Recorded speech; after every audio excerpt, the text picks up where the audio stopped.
All right, this is the patch we've all been waiting for. They pitched this as like a Sett 4.25, so like a mid-set update. So this is probably going to be the biggest patch we're ever going to see in Sett 4. Let's just dive right into it. I'm not going to do the intro, but we have like a brief summary here. Aphelios, Akali, Xin Zhao, Jhin, and Sett buffs. Nerfing Cultist, which is good. They're pretty strong. Diana, same thing. Lissandra, Nami, Pyke, Azir, and Zz'Rot. I'm not sure about all of these, but let's get into why they did it. Jarvan adjusted, Yasuo, Lulu, Zed, Cassiopeia, Warwick, Yone, and Jinx. All right, let's go ahead and take a look at what they changed. All right, so the biggest changes are the system changes. The champion changes don't matter too much in my opinion, but this is where the game really takes a new shape. So base player damage is being changed. They are raising the player damage early in stages 3 and 4, and then lowering it later in stage 6. So it goes from 1 and 2 damage to 2 and 3, and then from 10 damage down to 8. So this is, sorry, that's stage 5. No, it's 6. All right. So this means that the early game is going to matter a lot more. That means you might have to be rolling a little earlier than you normally would, or at least in some of your games. I'm not saying in all games. So let's say before there was like 10% games where we'd roll at 6. It wasn't, but let's just say that number was 10%. Now it might be like 15% or maybe 20%. So those numbers are based on this change alone and nothing else. So once we read the other ones, you guys will see why this is even more important. So they increase the base odds of rolling a Chosen slightly, all right?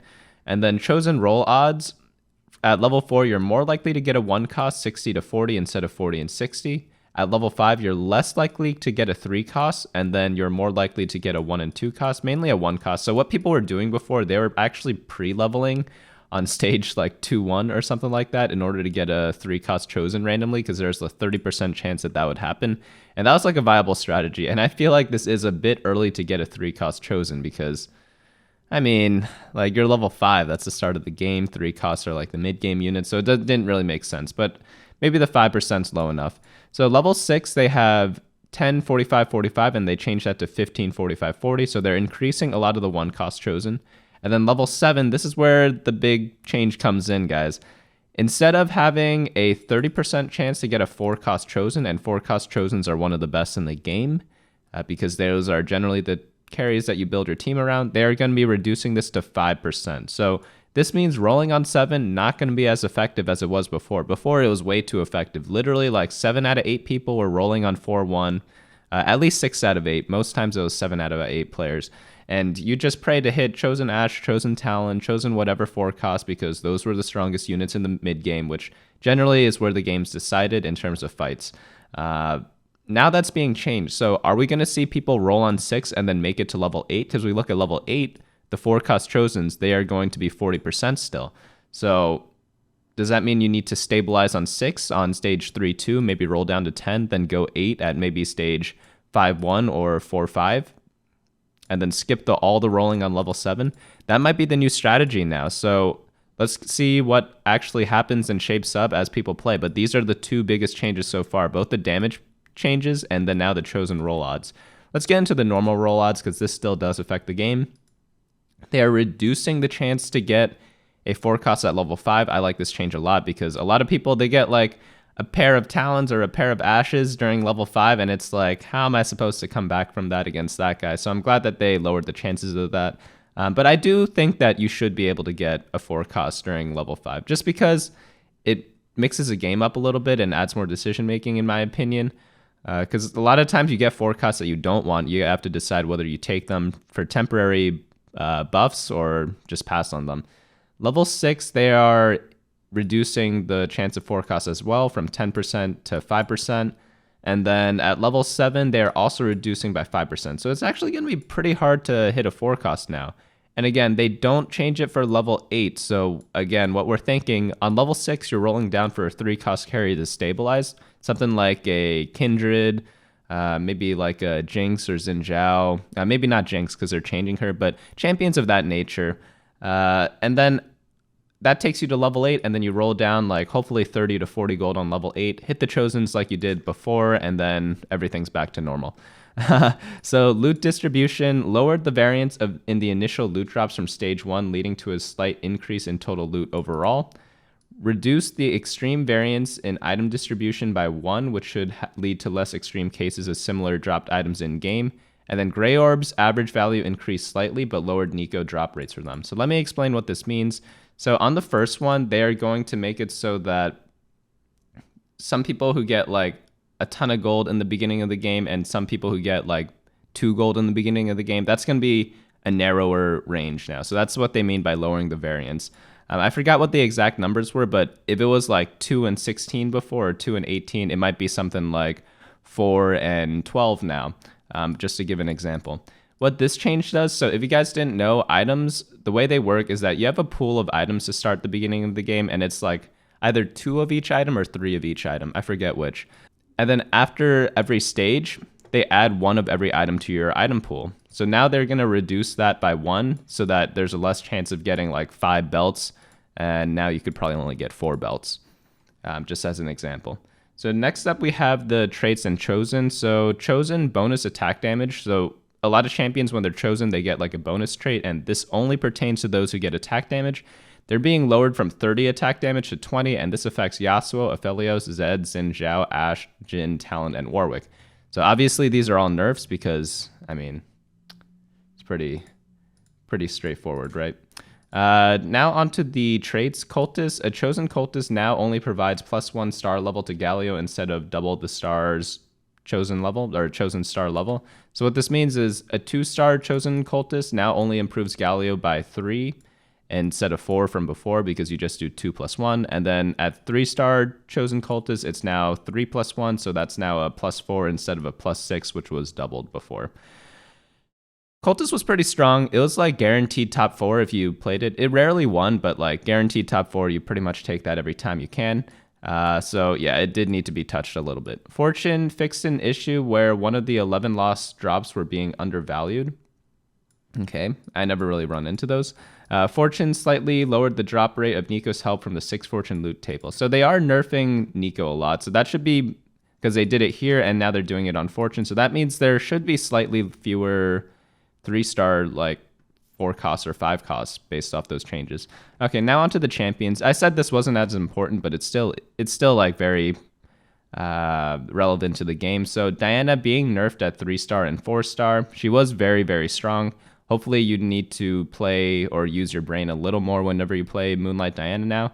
Lissandra also nerfed. Her damage at 4-star is nerfed by 100. That isn't that big of a change, but it's still something because she casts her spells so many times. Nami's starting total mana is being increased. It'll still take her 40 mana to get her first cast stop, but her second cast is going to take much longer, so this is a pretty big nerf to Nami. Yasuo striking steel damage, it's now being adjusted, and it is being... Oh no, it's just a flat-out buff at level 1 and level 2. Alright, so Yasuo, these changes were probably made to compensate for the Chosen stat nerf, I'm guessing, but yeah, I'm not really too sure, because everyone who plays Yasuo only plays Chosen Yasuo, so maybe that does make sense. Maybe he's the same power level as before. Tier 2's Aphelios attack damage is being buffed. Aphelios starting mana is being nerfed. Or no, is this a total mana? No, that's starting mana. So he's being buffed both in terms of attack damage and starting mana. I think it's like 50 out of 80 is what it is now, so it just takes 3 auto attacks for him to get a turret off. So that's a pretty big change to him. Lulu, wild growth knockup duration is being decreased from 1.5 to 1 second, but her wild growth duration is now for the rest of combat for the bonus health. So now you can like infinitely stack someone with Lulu, and there's some funny montages on the PvE, so you guys can probably check that out from somewhere else. Refreshing wild growth on an ally now properly heals them for the bonus health gain amount and triggers the knockup effect. All right. I don't know why they did make these changes to Lulu. Maybe just to make the game more fun. I'm not really too sure why. I thought she was like in an okay spot. Jarvan for Dragon Strike damage or Dragon Strike stun duration is being reduced by 1 second, and his mana is being changed as well. He now has half the time to get his first ability up, but then he needs 80 mana for the second one, but it stuns for a lot less. It did stun for a very long time. I always thought Jarvan was a very strong unit, so it's a change. I'm not really sure if this is stronger or weaker. I think it might be stronger because getting the initial stun off 3 autos faster is probably going to change a lot of the fight. Pyke's Phantom Undertow damage is now being nerfed at all levels. All right. And then Zed attack speed is being increased. All right. So Zed buffs. Ninjas were pretty weak compared to everything else this patch, so it does make sense. Akali, the thing is, ninjas might be stronger because they rely on 3-cost carry. So if you roll at 6, you're not going to be as punished because not everyone's going to spike at level 7. They're going to have to spike at level 8. So getting like Akali 2, Zed 2 on level 6 roll down means that they're going to be stronger for like a couple extra stages compared to before. Just one thing to keep in mind. Akali's spell damage is now being increased. Okay, yeah, so she's getting... Yeah, I'm actually kind of scared now because ninjas might be one of the better comps now because when you roll at 6, ninjas benefit very well from that because you're looking for Akali, looking at Zed. And once you get all those 2-star, all the people that rely on 4-cost carries, they're going to have to wait until stage 4 or 5, maybe even later, maybe 5-1 in order to reliably get them. So you're just going to have a lot of time with like a huge power spike instead of just hitting on 3-2 and then fighting everyone strong on 4-1. That's going to be completely different now. Jinx has a lot of changes. So her chosen bonus stat is being changed from spell power to mana. That is a very good change because spell power never really made sense on her because she has a crowd control ability. And her starting and total mana is being changed from 0 out of 50 to 70 out of 120. And then Jinx's Fishbone stun, Jinx's primary target used to be the only person stunned, but now it's all targets within a 1-hex explosion. So now you want to spread out versus Jinx comps. Fishbone stun duration is being increased as well. It's now scaling, so it's 1.5, 2, and then 2.5 seconds. And then the damage is being nerfed by like 25%. And okay, big change because I think this is actually making her stronger. Because the first ult means the most, right? And nothing changed there. She's going to cast it in 5 autos. But then it's an AoE stun. And it's the same or longer duration. At level 2, it's a longer duration. Who cares about the damage when their entire team is stunned? Wow, that actually seems really, really strong. Because the second ult doesn't matter as much because first ult affects more parts of the fight. And then it'll snowball the fight in your favor, probably. Oh, man, I'm kind of excited to play Jinx. I thought she wouldn't be good after seeing the changes yesterday, but I didn't actually think about it that deeply until now. All right, Xin Zhao, starting in total mana, it's being reduced. All right, so he's going to be a bunch stronger there. He's not quite the carry that they thought he would be, but again, with all the rolling changes that are probably going to happen, this makes him really, really powerful because 3 costs are going to be played around a bit more than they were before. Cassiopeia, starting mana is being increased, same with her total mana. So it's going to take longer for her to get her first spell off and the second one as well, but her damage amplifier is being buffed. So that's like a mini rework. They're trying to make her more of a support rather than just like good on her own, I guess. Jhin attack damage being buffed by 15. He needs this. He's the weakest attack damage carry by far. We always think that attack damage carries are broken. Ashe, Talon, I mean, those are the only 2, right? And then, like, you forget that Jin's one of them, too. Talon True Strike no longer refunds mana on kill. Talon's total mana changed from 50 to 40, and fixed a bug where True Strike's bonus damage would not critically strike. And his bonus damage is being decreased by quite a bit, something like 30%. And Talon is no longer invulnerable during his leap, but he is unstoppable and untargetable. Talon's leap has been sped up slightly. This is a huge nerf. It might be a little overkill because the fact that no longer refunds mana on kill and then they nerf everything else too. Why did they nerf it in like 10 different ways is what I'm trying to figure out. You only need to do like this one, I think.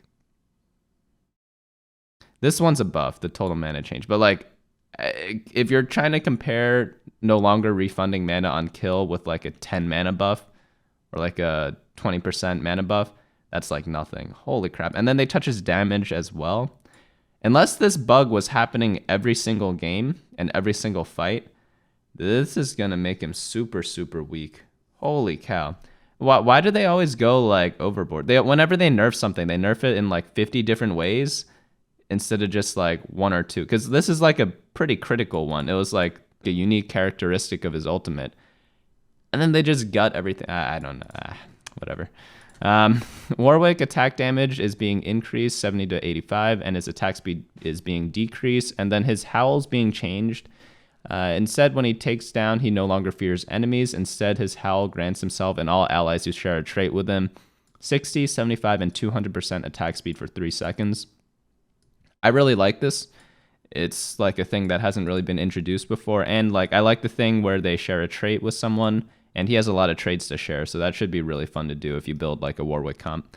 Azir, they're finally nerfing him. Wow. Good job. Good job. Because Azir's been one of the strongest legendaries since the Sett came out. It took 5 patches for them to nerf him.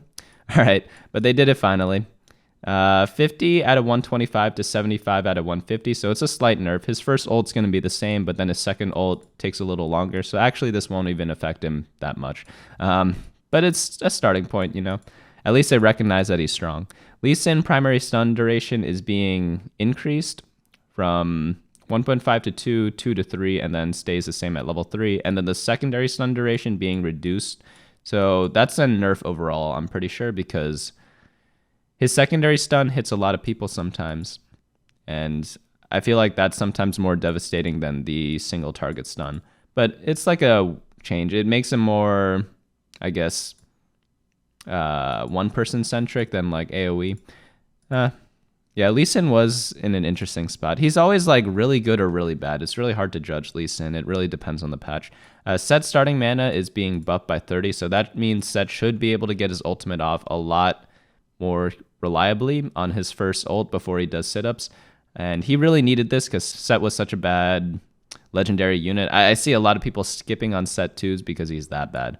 Yone's Seal Fates no longer knocks up enemies. Whoa, that's a big change.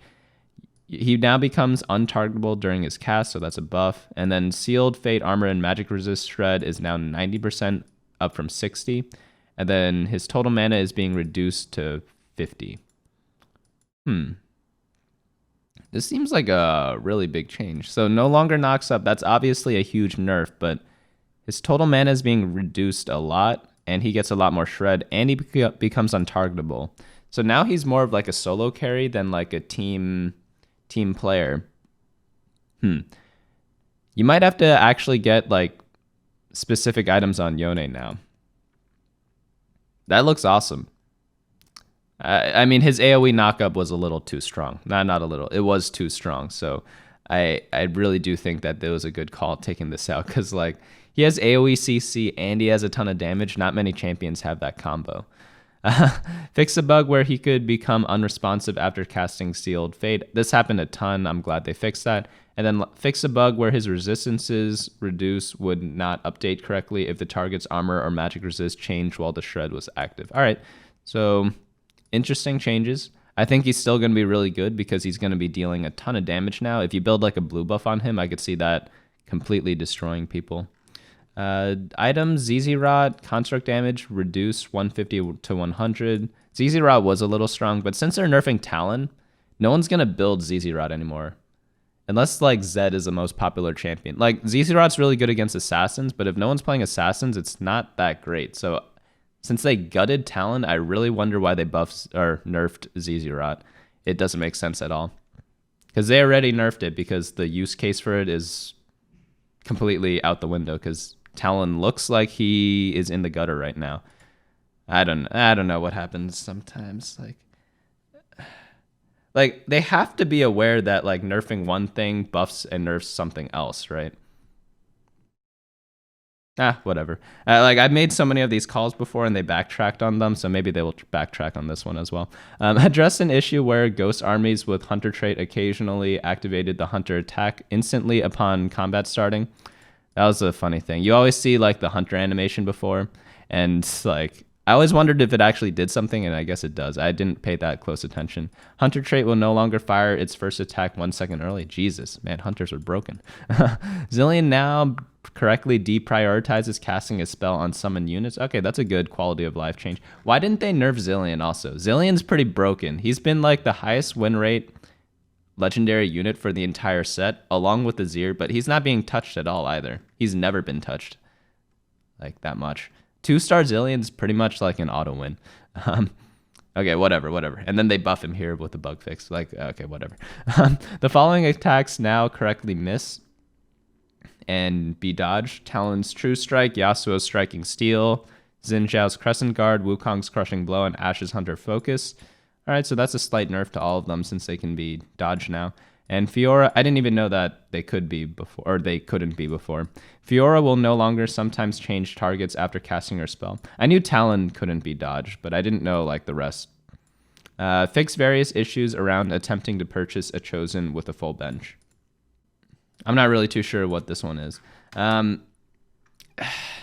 So big patch. Is it gonna make the game better?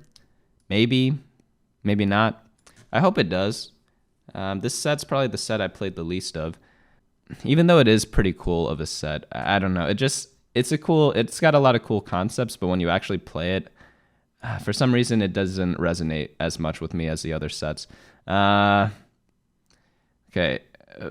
justified buffs up here. Maybe Akali is a little too much because Zed's being buffed as well. And the changes to the rolling chances means that people are going to roll on level 6 a lot, which means 3-cost carries are going to be a lot more important.